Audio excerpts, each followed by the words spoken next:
Welcome back to County Board Wrap Up and our discussion today with County Board Chair Matt DeFerranti, as well as Board Member Takis Karantonis, about some of the key decisions the board made at its March meeting.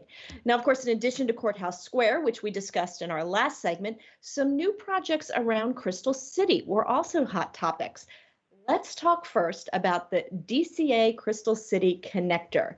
Explain the vision for this project to me. Sure. Well, I'll start. This is a project that is very exciting, and you take a look at the vision and the picture of a walkway from Crystal City directly to the airport. I think one of the first these type projects in the nation. It's going to be exciting to get the chance to do sustainability and be outside, just rolling your suitcase straight into the airport. And so this is an exciting way to help continue the growth in Crystal City and really do it in a way that is pedestrian and cycle friendly. And so it's a project that we're all very excited about. It went forward. We consented to this as part of our agenda this past board meeting, and we're all thrilled with it. And I know one of those is certainly you, Takis. Yes, indeed. It is something to be able to say, yes, in Arlington, Virginia, we really have a walkable airport, an airport that you can actually access by just going from Crystal Drive, your hotel, maybe in the new National Landing area. You can actually walk over to the airport directly. It's not just, but then the airport is on Metro. The airport is on a very nice bicycle trail.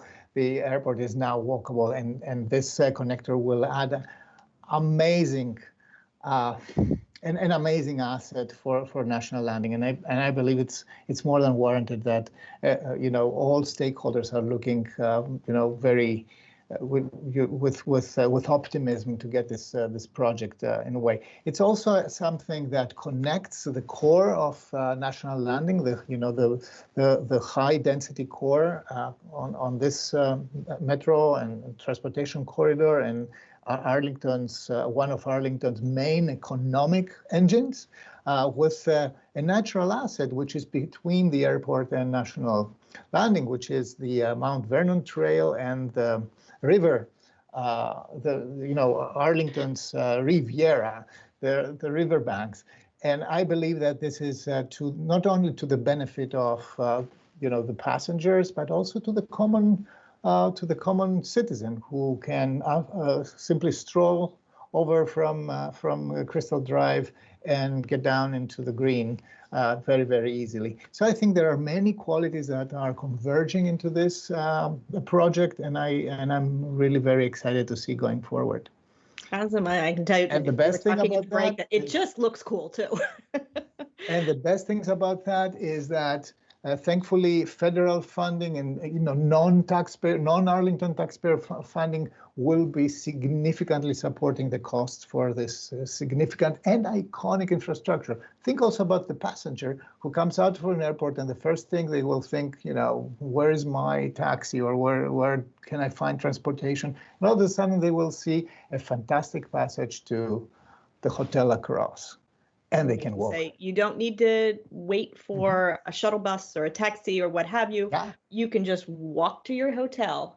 Yeah. I know I've experienced that in Toronto when I've flown into Toronto City Airport back in the day when we traveled.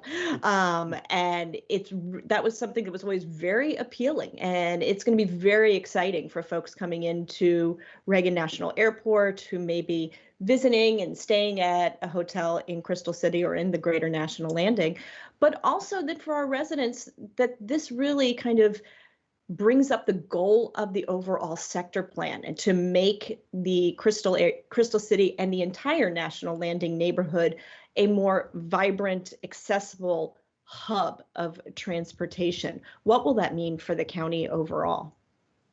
Well, I think that this is the economic benefits of a place you want to spend time in and visit. We've seen over the past year that one of Arlington's great pieces of our businesses and our tax revenue to fund our schools and affordable housing and sustainability, it has been our hotels. And this past year, we have had a significant drop in our hotel revenue. Hotels and this sort of a place where visitors want to spend time is a big economic driver that can help the balance between residential property taxes and commercial come back to that historic 50-50 balance. And so that's a key piece to this project. And actually also we took action, maybe I'm jumping the gun a little bit, we took action on a water park in Crystal City. And I know I have biked through that water park when you come up from the Mount Vernon Trail. It's along Crystal Drive, and it's a great space, but the actual tunnel underneath needs sprucing up. That'll happen in time.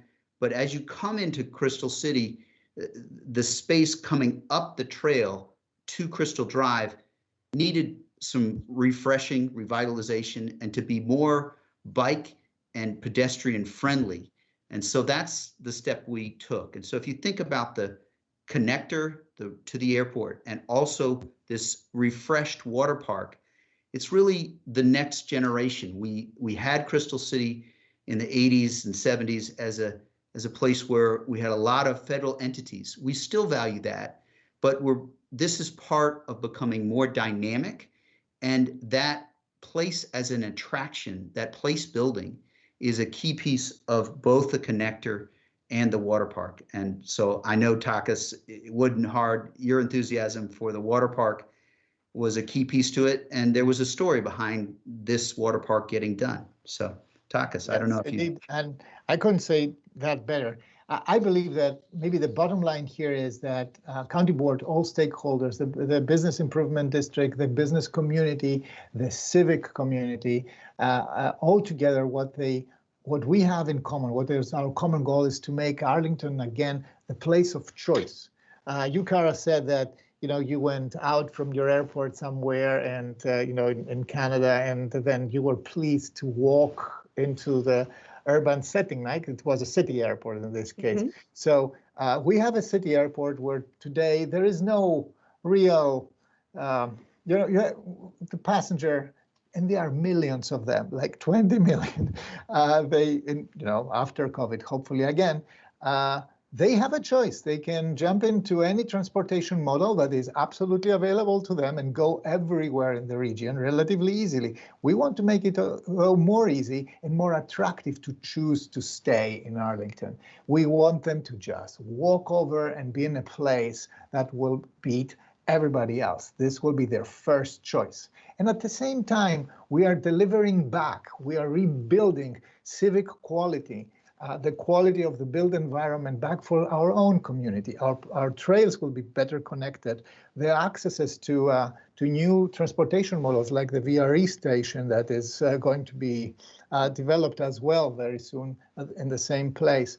The amenities that this park square will have, the water park will have. There are so many positive investments there that work for both, for our visitors, for our residents, for the businesses that are there, that will come there.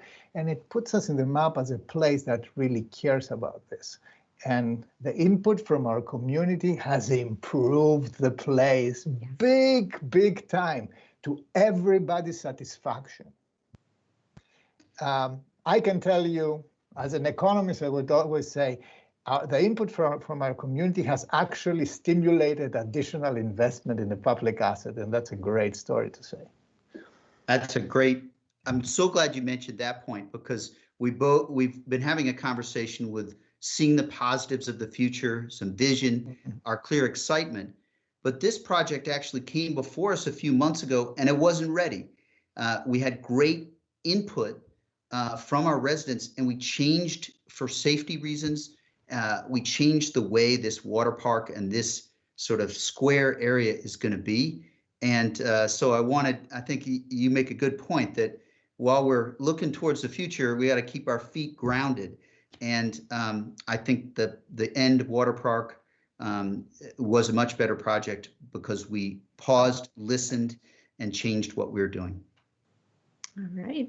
Perfect example of how that community input really makes something better for everyone. Well, on that note, we will take one more quick break. And when we come back, we're going to take a look at a few board actions that focus on flood resiliency and stormwater infrastructure in the face of climate change. We'll be right back.